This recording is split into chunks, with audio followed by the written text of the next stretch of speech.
Well, welcome into this week's Ask Mike. Alyssa Orange alongside Mike Irwin. And Mike, last Monday we were talking about how great of a week it was to start off for the Hogs, and I feel like this week might have gotten even better.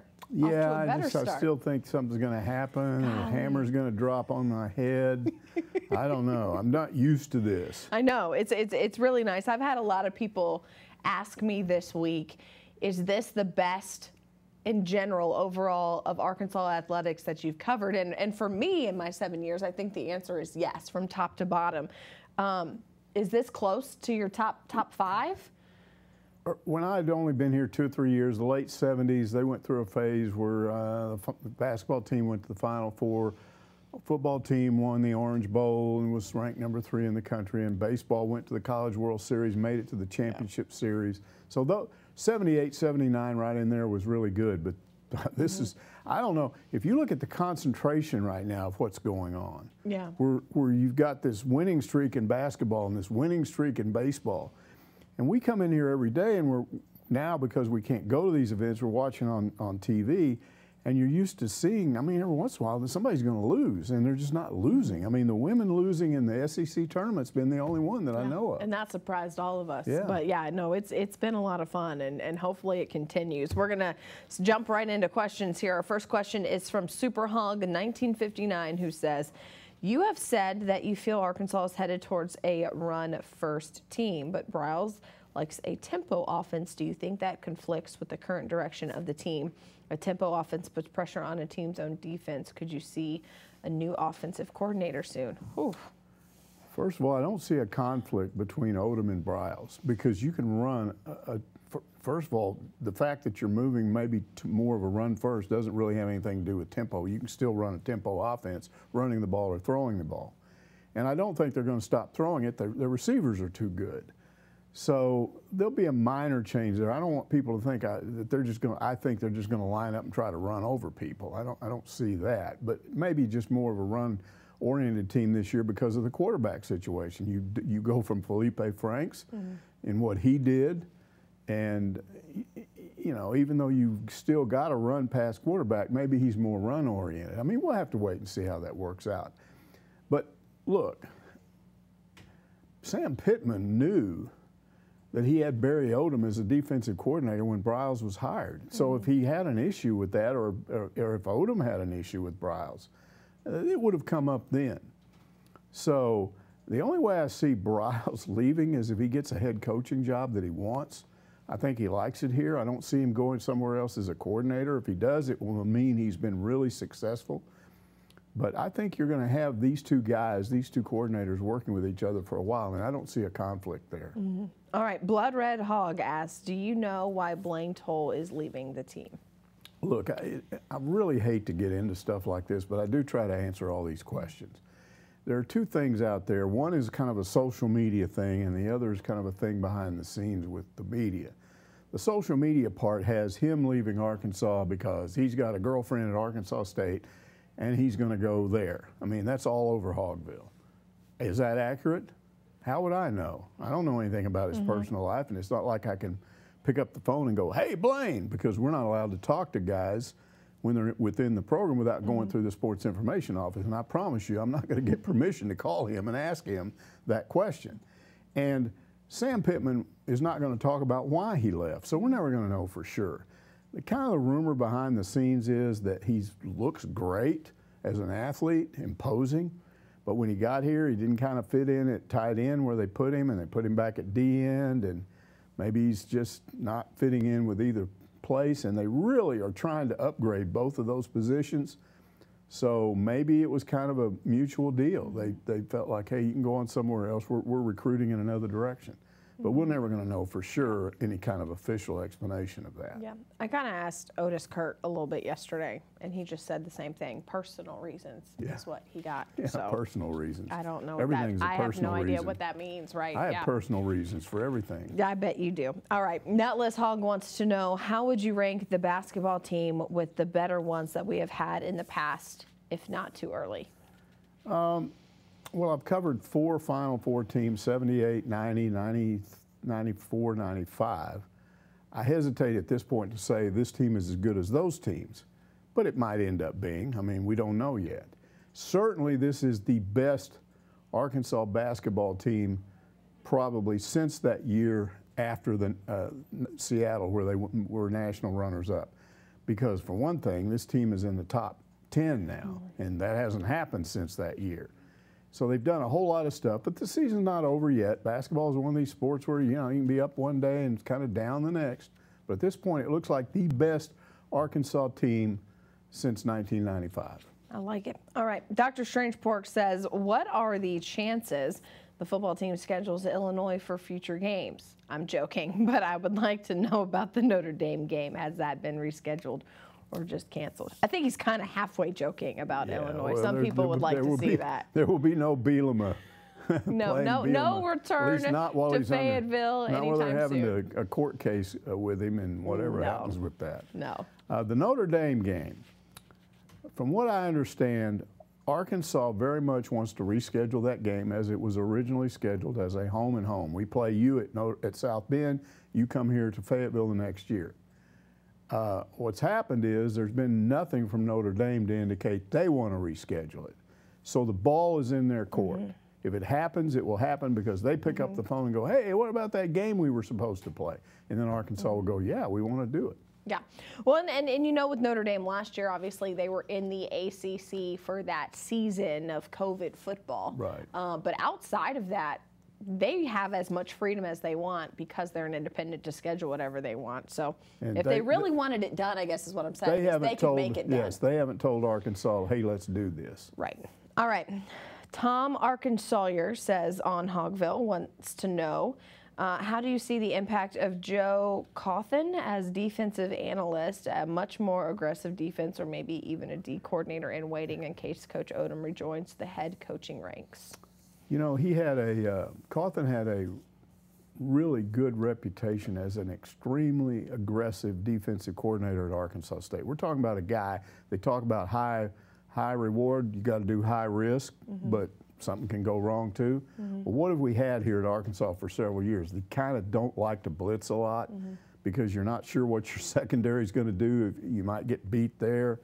Maybe you don't quite have the speed you need to do at DN and linebacker and cornerback. So the idea that he gets, and he was at Houston for 2 years, kind of weird that he was gone after 2 years because he didn't do a terrible job. I think he was the defensive coordinator there, and I think his defense last year was 55th in the country in total defense, not terrible. He was 16th in sacks, which is what he does. That's pretty good. But here's the thing about him coming here and immediately something gets more aggressive. This is not, this is not some other conference. The best offensive linemen in the country are in the SEC. So if you're going to do a heavy blitz package, you better be good at it because you will get exposed by the SEC offenses. So I'm not sure there'll be an immediate reaction to this. I think what Barry Odom wants to do is get better people at those positions I mentioned. And if that happens in a year or two and Coughlin's still here, yeah, I could see an influence there, them being, taking more chances, blitzing more, trying to put the opposing quarterback down on the ground. But I don't see Coughlin as a guy that's going to be here a long time unless he somehow transitions onto the defensive staff, gets back on the field. That might happen. But just as an analyst, I think he's too good as a coordinator to stay here for very long, and I would predict he's probably going to end up somewhere else as a defensive coordinator. Yeah. All right. Salmonella asks, what do you expect the U of A to offer in regards to Coach Muss's contract? That's going to depend on a couple of things. First of all, how the rest of the season plays out, because we don't know. Could be really, really good, or just sort of, oh, okay, well, it was good, but it kind of tailed off at the end.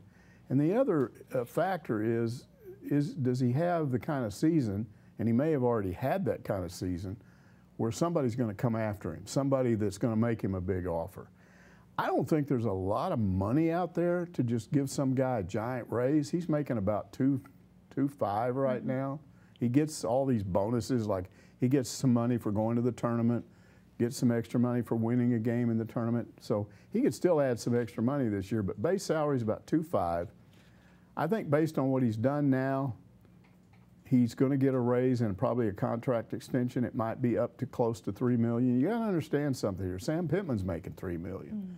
So you're going to push him ahead of Pittman? Talking to Jason about it earlier, he said, sure, it's got to be on performance. I've done this for so long, I'm not aware of, it happens maybe at a school like Kentucky, but I'm not aware of a situation where a football school, where football is still the main thing, they're going to pay their basketball coach more money than the football coach, even if he's new on the job. So I don't know. I think if he were to do some more stuff, make it to the Sweet 16, stay in the top 10, and do that stuff, and then somebody comes after him, I could see them bumping him up to $3.5 million a year.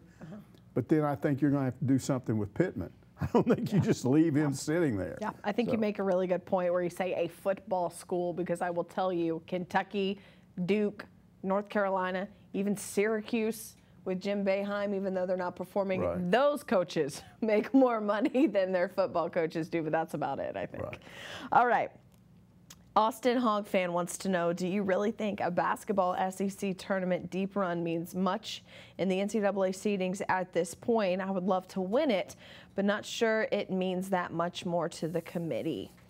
It depends on how you look at it. If Arkansas were to win the SEC tournament, what would happen is you'd see them flip with Alabama. Alabama right now is projected as a 2 seed, Arkansas as a 3. That would just flip. Now look, I've talked about this before. Doesn't matter whether you're a 1 seed. You can't predict what teams are going to do once they get seeded into that tournament and they start playing. You might get a 8 seed, 9 seed, 10 seed that suddenly is hot. Remember You're talking about the SEC tournament? No, I'm talking about NCAA. How the SEC tournament affects the NCAA tournament. Okay, all right. Well, I just didn't know what tournament you were talking about. Yeah, because he's wanting to know if you do well, and if you were to win the SEC tournament, does it make that much difference in the NCAA? Because you're already a 3. What's the difference in 3 and a 2? And there is some difference, but it might not work out that way. Right. Remember that Maryland, Baltimore County? University of Maryland, Baltimore County. Who would predicted that nutty Loyola, stuff? Chicago. Yeah. So you don't know. You could be a 2 or a 3 seed, and you could be worse off by being a 2 than a 3. But I will say this, right now it looks like Alabama's kind of like on the edge of 2 seed, like if some things happen to other teams, to the 1 seeds, and they did well, they could sneak in as that 4-1 seed. Well, if Arkansas flips with them, beats them, and then you get some other 1 seeds beat in their conference tournaments, there's an outside chance Arkansas could end up a 1 seed. I don't think it'll happen, but that would be a big deal. It would help recruiting just to be able to say that. We're a 1 seed in the NCAA tournament. So these things matter. Doesn't necessarily mean you're going to go further in the tournament, but they matter. Yeah, I agree. All right. MUSKOGEEHOGFAN wants to know, in terms of SEC football, which do you think is more accurate in evaluating incoming players' potential? The 24/7 Sports Composite rating, like 0.91214, or the number of Power 5 offers that they have received? There are always exceptions, but in general, which do you feel is more reliable? I would always go with their offers, and it's not just Power 5 offers, it's who is offering them. Let's say you got a 3-star, but Alabama wants that 3-star, Florida wants that 3-star, Ohio State wants that 3-star. Well, first of all, if that happens, he's probably not going to stay a 3-star. At some point, they're going to jump it up. But I would trust a coach's evaluation more than a group like 247 or Rivals or whatever. I'm not saying their rankings are bad, but I think coaches would always go with their own instincts. And look, you just look at the NFL. There's all kinds of no-stars in the NFL. Guys that didn't have any stars coming out of high school. So yeah, take a look at who, not just Power 5 offers, but what Power 5 offers. That's how I judge a recruit. Yeah, and then those guys are looking at development too. We think this guy has a lot of just raw talent and an incredible ceiling that we can hold. And sometimes you make a mistake on that too. Yeah, absolutely. All right, Blood Red Hog wants to know, he's got another question. Can you describe what really happened with the departure of Gary Blair? I like Coach Neighbors, but Blair is elite. Was it a conflict with Bev Lewis? Does he always come with these history questions, or is it someone else? I think he likes me. Like last last week it was Houston Nut and all that. I think he likes these long-winded because you can't. It's like, you can't explain this stuff without talking about it a little bit. Okay, so it doesn't have anything to do with Bev Lewis. She was the women's AD at the time, technically Gary Blair's boss, but in those days there was a men's department and a women's department. And what happened was John White gets hired at the University of Arkansas as a chancellor. He comes in right off the bat and says, hey, I have a real problem with men's athletics. You got cheating going on, you got athletes getting in trouble, getting drunk, having drugs and arrested, you know, rape cases.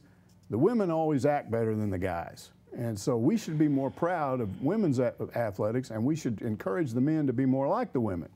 And Arkansas was just coming off of the Ted Herod case. They just settled that with a loss of 2 or 3 scholarships. And White has this meeting with the entire athletic department of both sides, men and women, and he does it in the Broyle Center down in the team film room for football. Big room with a big overhead projector and one of those computer things that makes the little bullet points. And you highlight them. PowerPoint. Now, how do I know this? Because this is where it gets weird. I get a phone call one morning, and the guy did not recognize the voice. I think it was a student, some student or something. And he goes, you need to go look in your mailbox. There's something interesting in it. I go out there and there's a package in there. I'm thinking, what if this is a bomb? Some viewer that hates me. I don't know what to do. So I take it to the station and they kind of look at it. And finally we open it up and it's a videotape, the old VHS or whatever. So you put it in there and you play it. It's this meeting. Now, why was it taped? Because John White wanted to take this meeting in which he's going to admonish the men and promote the women and tell the men, you got to be more like the women. And he's going to send it to the NCAA so they can see Arkansas is under new management, and we're not going to allow bad things to happen at Arkansas. Well, it just ended up making the men's side furious. I mean, he berated Frank Broyles in this thing. He played up Susie Gardner like she was a national championship coach, and I don't think she'd even won a game at that point. And he's doing it with these little bullet points up there, cheating, NCAA investigations and things. When I looked at that, I thought, they're making Arkansas look like Miami or whatever. This is absurd. So we know where John White stands on all of this. He's pro-women's sports. Well, they had this thing called the D rule back then, and it had always been in place or had been in place for years where for ordinary students, if you want to transfer from a JUCO or another college, you cannot bring in a D. If you can come to school, but that D goes off your transcript and you have to retake the course. There was an appeals process, however, and for athletics, it apparently got abused. That's what I was told. That if you wanted to get an athlete into Arkansas and he had the D, or she, you'd just say, hey, we're appealing this, and they would just rubber stamp it, okay, we'll bring them in. John White was not going to let that happen. And so Houston Nutt ran into the problem right off the bat. He had these 2 tight ends that he wanted to get in, and he said they were B students. Each of them had made 1 mistake, had 1 bad grade, and because of that, they couldn't get in, and he was furious about it, and he went public and basically said, what's the appeals process for if not this? The appeals process should be if you have a good student that made 1 mistake, they should be allowed to get in as long as they do well when they get here. But he was denied. Well, now Gary Blair is coming off of a Final Four year, the best women's team ever at Arkansas. It was a big deal. And I'm in his office right after that, and he's in a bad mood. He's depressed. I'm going, what's wrong with you? And he said, well, 2 things. He said, first of all, I had this great year. My contract, I got 1 year left. They haven't said a word about extending it. And secondly, I got to have a new point guard. Christy Smith is gone. And I got this JUCO girl that's every bit as good, and she's wanting to come here. They won't let her in because of the D rule. And it was the same thing. She's a B student, but she made a mistake. That's what the appeals process, and he went public with it. I did an interview with him. That didn't go over well. So at some point, right about that time, he gets the A&M offer. We'll double your salary. We want to build our women's program. We've never been any good in women's basketball. We want to be good. You're the guy. Outside of Gino Auriemma and Pat Summitt, you're probably the hottest name out there. We want you. We'll double your salary. Well, he goes to Bev Lewis, who's his boss, and says, look, I got this offer, and I don't even have a contract extension from you and no offer of a raise. So if you can give me a little bit of a raise and give me tack 4 years on to the year I still have, give me another 5 years, yeah, I'll stay. He wanted to stay. Yeah, and I don't know whether she asked or what, but he was told no. And so he really didn't have a choice. I mean, there's no choice there. You can double your salary and get 5 years, or you can just be gone after the next year at the salary you're making. I will say this, in all the time that I've covered college athletics, that is the single dumbest decision I've ever seen. It's dumber than firing Nolan, dumber, because Nolan at least did some things that made him mad. Gary Blair's crime was he questioned the D rule? You're going to give up what turned out to be a national championship coach because you don't like the fact that he didn't like your D rule? So it was really goofy. Really he won goofy. the SEC, by the way, this year too. Yeah, he's just been doing all this stuff at A&M. He likes to just remind people. And you think look about what I'm doing down here in the women went through the same drought that the men did. The program went downhill just like when Nolan left. Yeah. Both of those things are just mind-boggling. That you had these successful coaches and you just went, bye-bye. Yeah, I will defend Coach Neighbors real fast. And I know that Blood Red Hog says he likes Coach Neighbors, but Gary Blair is a lead. I feel like we need to give Mike Neighbors a little bit more time because I think those are two separate statements. Gary Blair I don't think you can compare Mike Neighbors to Gary Blair right now in his career, and everyone knows that Mike Neighbors, Gary Blair is his mentor. Yeah, Gary Blair didn't build Arkansas up in 1 year. Yeah. You know, it took time, and Neighbors is honestly, it's real similar in that you got Neighbors building the women back up now and Musselman building the men. It took all this time to recover from those two stupid decisions. I love that we can talk about how stupid they are now. Enough time has passed. All right. I would have done it back then, believe me. That's true. I think you probably did. I'm sure you did. All right, Arkansas Redneck says, I'm confused about the changes in the crowd size for large venue events in the state that the governor came out with last week. Can you explain what it means for baseball attendance and the spring game? Okay, I think I said last week that it looked like they might jump it up even for the A&M game in basketball and for the baseball series with Murray State. That didn't happen. And what I was told was they just didn't have enough time to figure out how they were going to do all that. So the latest thing I have is that a week from tomorrow, which is the Oklahoma midweek game at Baum Walker, that's the next game here, that's going to be a larger crowd. I don't know how much larger. And then on into that weekend, I think they will continue to adjust based on what the governor's committee says they think is safe. And now football, because there's been all kinds of questions about spring football. What are they going to allow for that? I had sort of concluded that because there was no money involved, you don't charge to go to the spring game. They might just go, it's not worth the risk. But apparently they are letting people in to the spring game, and the word I got was about the same as they had last fall, about 16,000 to 18,000, which is a good spring football crowd. So good news. If you want to go to the spring game, you'll probably be able to do it. Yeah, that is good news. All right, last question here. Lanny wants to know, how big is it that the Hogs basketball team are ranked inside the top 10? Did you see this coming? I mean, it's just huge, and no, I didn't. I mean, you would have never convinced me. I mean, the first year, start of this year, at some point in early January, even 2 or 3 weeks ago, you wouldn't have convinced me they would be in the top 10. And getting into the top 10 is big. I can't emphasize enough how much that helps recruiting, because you've got something that will really grab a recruit's eye. We're a top 10 program. You know, we can compete with anybody.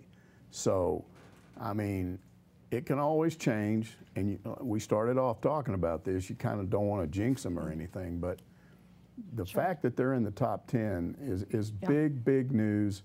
Probably as much, yes, it's big for the fans, but it's just a huge deal in recruiting. Yeah, absolutely. And I think, too, I'm going to ask this as a breakout question. Is there a new top 10 after tournament weekend, or this is it? This is what you're ranked heading into the NCAA tournament.